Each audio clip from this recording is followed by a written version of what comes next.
Hey guys, welcome to the first installment of our virtual digital design class. I am super happy and excited to be doing this with you guys. I think this will be a lot of fun. I hope you guys are all doing well and are safe. But yeah, this first installment, we're going to be doing some of those challenges that were made popular through different social medias. So like you'll see ones like Inktober, or like draw something for 30 days or 100 days or whatever. The challenges change up a lot. So I've created different topics that we're going to be doing each day, and I'm just going to be going through them with you just to show you my process. So this first topic is cave. So I went ahead and I got on Pinterest, created a board, did a bunch of research, and then I started sketching out a bunch of thumbnails. And when I got something that I liked, I took it and I got my phone out, took a picture of it, and just sent it to myself through AirDrop. That's because I'm using iPhone and Mac. You can put in your Google Drive and share it with yourself. You can send it in an email, whatever is easiest. But once you get it on, then you're just going to go ahead and open up Photoshop. I'm going to go File, New. I'm going to create a composition. I want to do it 1080 by 1080, just so we have high res. Resolution 72 ppi, that's totally fine. RGB, since we're doing digital. So I think that's all good. We're just going to click create. And now what I'm going to do is I'm going to drag this image from here into here. And the big thing is when you transfer it to here that you actually drag it onto your desktop, or I mean onto your canvas. Now to resize this, I'm going to press Control T. That is the shortcut. And then I'm just going to hold Shift, or I'm going to just hold Alt. Depending on what version you're using, you may have to hold Shift. But Alt and dragging from here is going to scale it from the middle. Otherwise, if you're not holding Alt, it's going to scale it from the corner. So yeah, so I'm just going to hold Alt, resize this guy, fill in, press Enter when I'm done. Boom, I think that's good.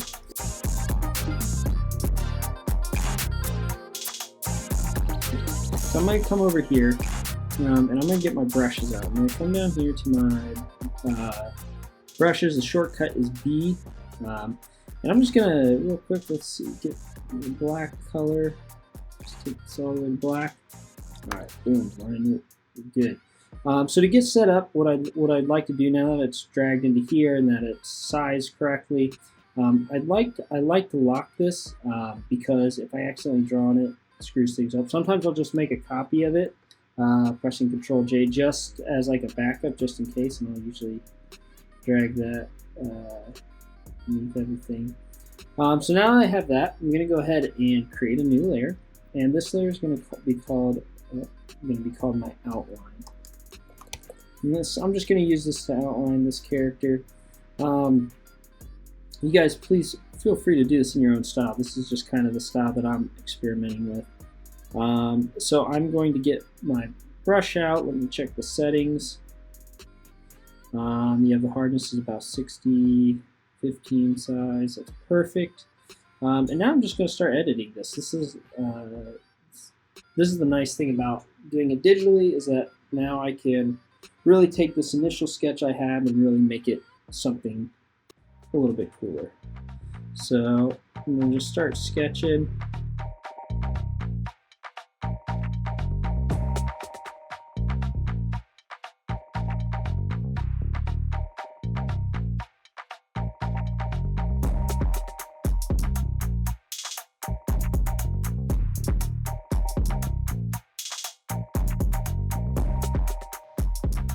And I'm going to start adding some kind of like texture to this. And I'm just going to turn all this off just so I can kind of see what the entirety of the piece is looking like when I'm adding this. So now I'm going to go through my steps, kind of just add some lines. Next up is I'm going to add some shadows. So I want to make this another layer. I'm gonna make sure it's below the outline layer. I want to get my gradient or my fill tool out, which in the past I never really used the fill tool that much, but recently I've kind of discovered how to use some additional features that have made it way easier to use. Basically I just wasn't using it right. So for the fill tool, what I'm going to do is I'm going to come up here and change the setting to all layers, and this makes it so when I fill it, it recognizes all the visible layers. Versus if I had this off and tried to fill it, it would just fill out this entire background. So watch, if I try to fill it, it fills just that. Now if I click this, all layers, fill it, now it's just filling, it's taking into account the outlines that I drew previously. So I'll just go ahead and call this fill, and I'm going to make it a little bit lighter. Actually I'll make it kind of a mid-tone gray. And just fill that in. Yeah, that looks good. Actually, I'm gonna make it just so that there's more contrast between the eyes and like the blacks and like some of the texture, so you can see that a little bit easier. So let's go. I'm gonna go absorb some of it. I'm gonna get my brush tool out or my fill tool out. If I hold down Alt, I can sample the color. So I'm just gonna sample the black just so I have it, and I'm gonna fill the eyes. And yep, I think we're good. I'm going to sample this gray again. Actually, I think I'm just going to make it just a little bit lighter. Yeah, I think that's good. Right, now I'm gonna go start coloring the inside the mouth.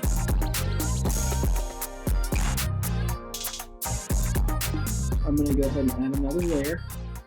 This is going to be called this is going to be above my fill but beneath my outlines, and I'm going to call this my this is going to be my shadows. I'm going to get my brush back out, make it a little bit larger. Going to absorb this kind of, I think this one would be good for shadows. Let's see.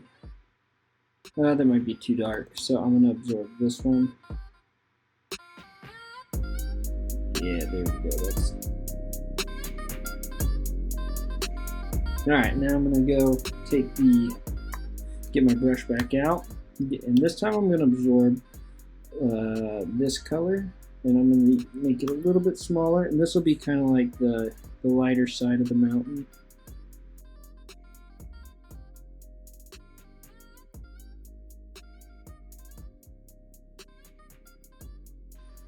Boom, got it. So now what I'm going to do, and this is where we're going to kind of take this to the next level, is I want to add a background, and I can experiment with the background. So let's do that. I mean, this is supposed to be a fun kind of more exercise, so let's just experiment with this. Since I'm using that thick line, let's just see what it looks like when I kind of mimic this on the outside.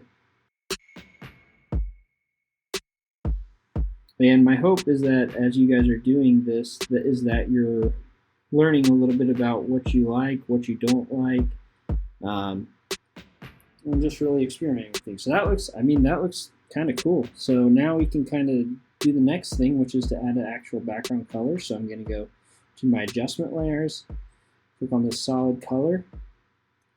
Let's see, I'll make it, I feel like, I don't know why, but I'm a sucker for this like salmon kind of, this, I don't know, like almost like vibrant salmon red kind of color.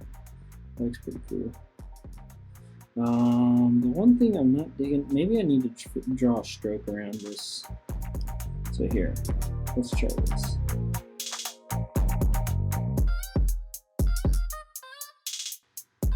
I want to give this a color too. I want to give him a color, so I'm going to actually group the fill and the shadow. You can select two of them and then press Ctrl G, or you can just drag them both down into the group layer.